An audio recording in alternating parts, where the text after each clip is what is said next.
Hi guys, this is On Productions, aka Nana 473, and I am back in Reflections on the River, Part 2. And we have kidnapped a prince.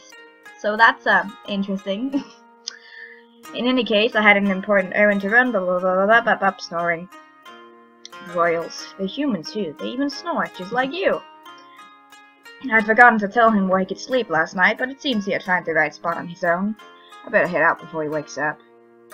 I rushed to the marketplace, not wanting to waste a single second. I was hoping it would take a long time for the prince to wake up, but it was always best to be safe. He's probably not used to waking up on his own. I bet he has servants just to wake him up back in that grand palace. I quickly located the stall I was looking for, a small, modest shop selling vegetables. Neo. What is this? This is my favorite customer. Listen, I need you to deliver this message for me. I handed up a small scroll. He looked it over, running his finger over the wax seal as if tempted to break it open and read the contents. He knew better, of course. Where to? The royal palace. He whistled. Oh, Shang, what have you gotten yourself into now? Will you do it or not? What are the magical words? Hush, I don't want any of your witchy mumbo. Coin, I meant coin. I shoved several copper pieces into his hand, more than his usual rate. Bits of metal aren't exactly words. Quit being so nitpicky. For bits of metal, they sure do talk around these parts. I'll have your message delivered tomorrow. Now, can I interest you in some fine radishes? No thanks. See, this is why you're my least favorite. You never ask me whether I've eaten yet. You never buy any radishes. Yeah, I'm in a rush, so see you later. You'll never make new friends with an attitude like that, little Shang. Very true. I stepped into the house as lightly as I could. Unfortunately, it was all for naught. Welcome back. Oh, you're awake. Yes. It's good that you make no attempt to escape, even with me gone. Your wards in place? I think not. Well, good. He was sat at the dining... We probably don't even have any wards, to be honest. He sat at the dining table with a bowl before him and a spoon in his hand. Did you cook? You did not have much in the way of rice. I thought I could be more frugal, so I made congee. I peered into the pot sitting on the hearth. There was still a fair amount left. There is enough for you as well. I hesitated, and he noticed. Relax, it's just your regular congee. He smirked as he repeated my words back to me.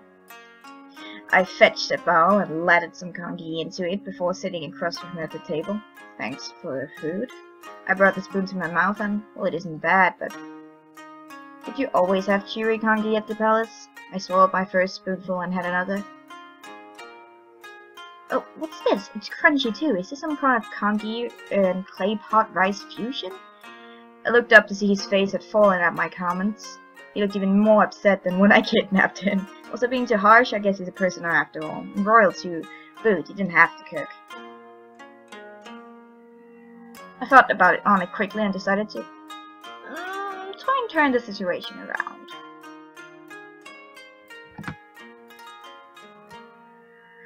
Well, sure we'll go correct with some century egg. I went to fetch one from the pantry and deftly cut it into slices and put them on the table. I dumped about half the plate's contents onto my bowl, leaving the other half. Here, have some. He tried his very best to ignore me, but I could hear how it was taking him to eat a single bite of his own cooking. He would crack, just like an egg. I slid the plate towards him at the table, nudging his hand within incessantly. He grudgingly took it, dropping a few into his congee. It's not bad with egg, is it? He said nothing. It seemed as though we were back in silence. And here I thought we were on our way to becoming friends. And such good friends. And being such good friends, he'd skip back to the palace, break into the treasury room, and fetch me my jewel. I don't see why you're so upset about it. You're royal, it doesn't matter that you don't know how to cook. Or you're just the sort who can't deal with being bad at anything. I am just interested in cooking. Oh, well if you're so keen, you can watch me cook next time and try to learn from that. As long as you don't make any more congee without proper supervision, alright? Rice doesn't grow on trees. It grows in paddy fields. He's kind of a know-it-all, isn't he? Maybe the silence was preferable. The rest of the day passed pretty uneventfully. Well, I'm not sure, since what else could have topped the crunchy and chewy congee experience? I don't know how to pronounce that actually. Congee? Maybe? I don't know. I got up earlier than usual the next day, early enough that I felt there was enough time to nip outside to buy some food. A pot was bottling away on the hearth, and I was busy at my work desk when the prince finally emerged from his royal quarters. That is, the storage room. Good morning. Good morning. I picked up some steamed buns at the market earlier if you'd like one for breakfast. I would, thank you. He helped himself to a bun and sat himself down at the table. Was wondering how I would keep him busy for the day, but it seems as though he had sorted that out on his own. I hope you do not mind, but I found this manuscript in the storage room and it's quite a fascinating read. I shot him a quick look and recognized the shabby-looking book to be some manifesto of some philosopher from the neighborhood. And a fine philosopher and fisherman, to be accurate. He'd forced a free copy on me that time I treated myself to some garupa. I never bothered to read it, but it was good that it was getting some use, I suppose. Go ahead, knock yourself out.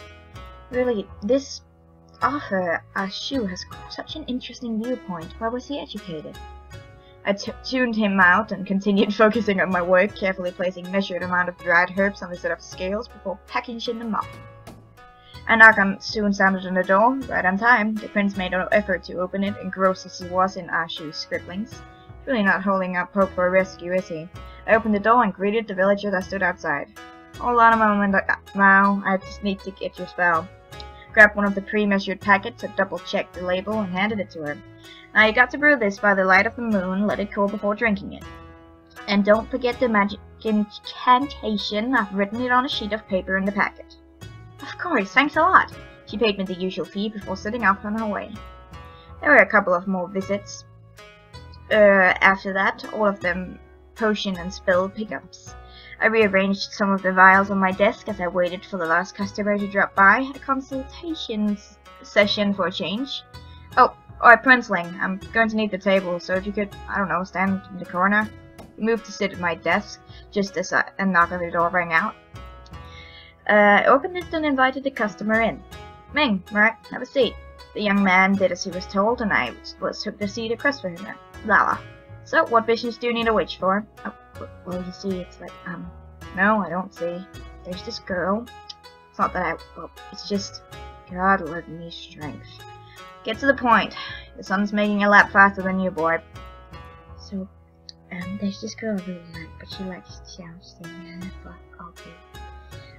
I tuned his rambling out, thinking about how I wanted to eat the dinner for tonight instead.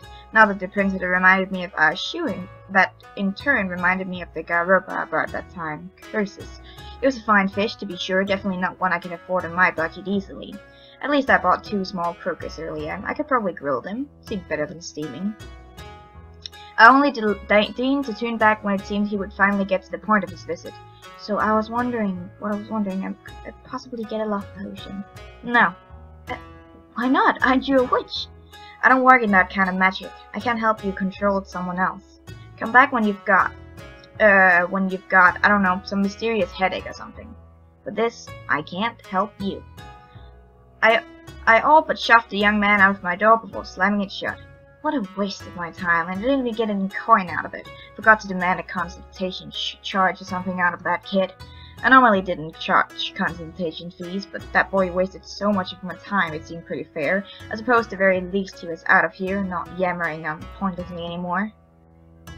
That is quite interesting. Oh, would you shut up about that stupid manifesto already? That is not what I meant. It's interesting that you turned the young man down. Well, excuse me for having a scrap of decency. You surprised or something? Well, everyone else you provided spells for and potions for, they had tangible troubles. Headaches, wounds, stomach troubles. We're simple folk in this neighborhood. We've got simple troubles. Yes, troubles that you might see a physician for rather than a witch. Of course, one may not know the difference if they're not too familiar with medical sciences. Look, I could be if I could be a physician, I'd be one. Don't that lot get like work cushy jobs and palaces kissing up to royal behinds? They make tons of money too. It's just magic, plain and simple. I don't expect mundanes like you to know the difference. Perhaps, but a handful of years ago, people were explaining anything they could not understand with a hand wave of magic. With science making rapid advances, we know better now. We seem quite up to date yourself. I had a quick look at the ingredients going into your potions. Medicinal herbs, some of them quite difficult to obtain. This bookworm must have nothing better to do in the palace than to read. Didn't even realize he was watching me the whole time. I thought he was too absorbed in that raggedy book. Let's be nice. Let's open up. Let's get friends. I feel like we don't have enough friends. Just admit the truth. Well, yeah, I dabble in making medicines. I don't see how that's a big deal. It's less taxing than having to use my own magical power for every cut and scrap some villager gets. I see, but that is fascinating. And you were never trained? Never an apprentice under a physician? Did you simply learn by trial and error or from self-studying books? In all of the 3 days I've known the prince, I've never seen him so enthusiastic. I suppose you could say I'm self-taught. Amazing. Here I thought you would have an apprentice for many years to send private tutors to accomplish anything in medicine. Am I correct in assuming you have no license, and yet you have cured people, judging by the number of customers I've noticed stopping by today? I just decided to let him drone on. I punctuated the breaks in his long sentences with non-committal grunts or nods that seemed to be enough for him. I spent the remainder of the day getting some potions, medicines, ready for another time as he watched my every movement. I feel a bit like taking care of a stray kitten. Several days passed without incident. The king's army did not break down my door demanding for the prince, and the prince did not seem content to be prisoner. It was altogether a strange experience. My new house guest was not unpleasant, but I did miss my own space, and truth to be told, I felt a little discomfort at taking someone hostage. I wasn't sure if it was guilt or impatience. I just have thought that the king would give them up the jewel by now. I better check up on the situation. I had a hand on the door when I heard a creaking from behind me. The prince had woken up. Oh, you're up. There's no need to take that tone. You are just on your way out, yes? Not all of us are prisoners here. Well, I was just going to the market, so why do you feel like I have to justify myself to a captive? By all means, do not let me stop you, or would not dare leave the house after all your warning spells are in place. Sure that he's woken up while I was away before. He never tried to escape. I wonder if I should trust him. Then again, doesn't he seem a little too... But then again, doesn't he seem just a little bit too complained? I decided that... God damn it, let's fucking trust him. Why do I trust people? I don't understand. I trust you. Right, but just so you know, if you try to escape, there'll be hell to pay. I'm well aware. See you later. I weaved my way through the mess of stalls and villagers to find Anio's vegetable stand. Anio. Fresh radishes? I ignored his last comment. You hear back yet? From the royal palace? Nope. What's with the secrecy and the messages to the royal palace? Are you trying to lay a gig as the royal advisor or something? You're too good for the slums now. It's nothing like that. Ah, you came into treasure of some sort, right? Trying to get in good with the bigwigs, I get that. Seems they ain't interested in buying what you got trying to sell, but your old pal Anio got you covered. What is it, jade? Gold? It's stone, right? Doesn't matter, I suppose, as long as I can make a nice profit.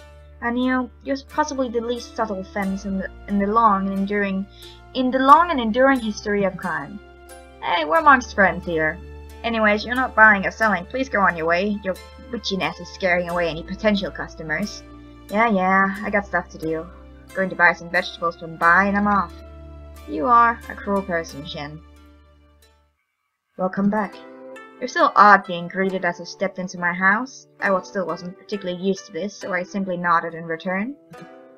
Well, at least he didn't spend the time developing yet another new exciting culinary experience. I picked up some food on the way home. Thank you. He sat down at the table with me and I wrapped the package of dumplings I purchased earlier. For someone who has promised to teach me how to cook, you do not actually cook much. Well, that's where you're wrong, pal. Picked up some vegetables in the market's place, even splurged on some meat. I'll cook dinner tonight. I can help you you can help slice off radishes, if it's not too complicated for you. I shall try my best.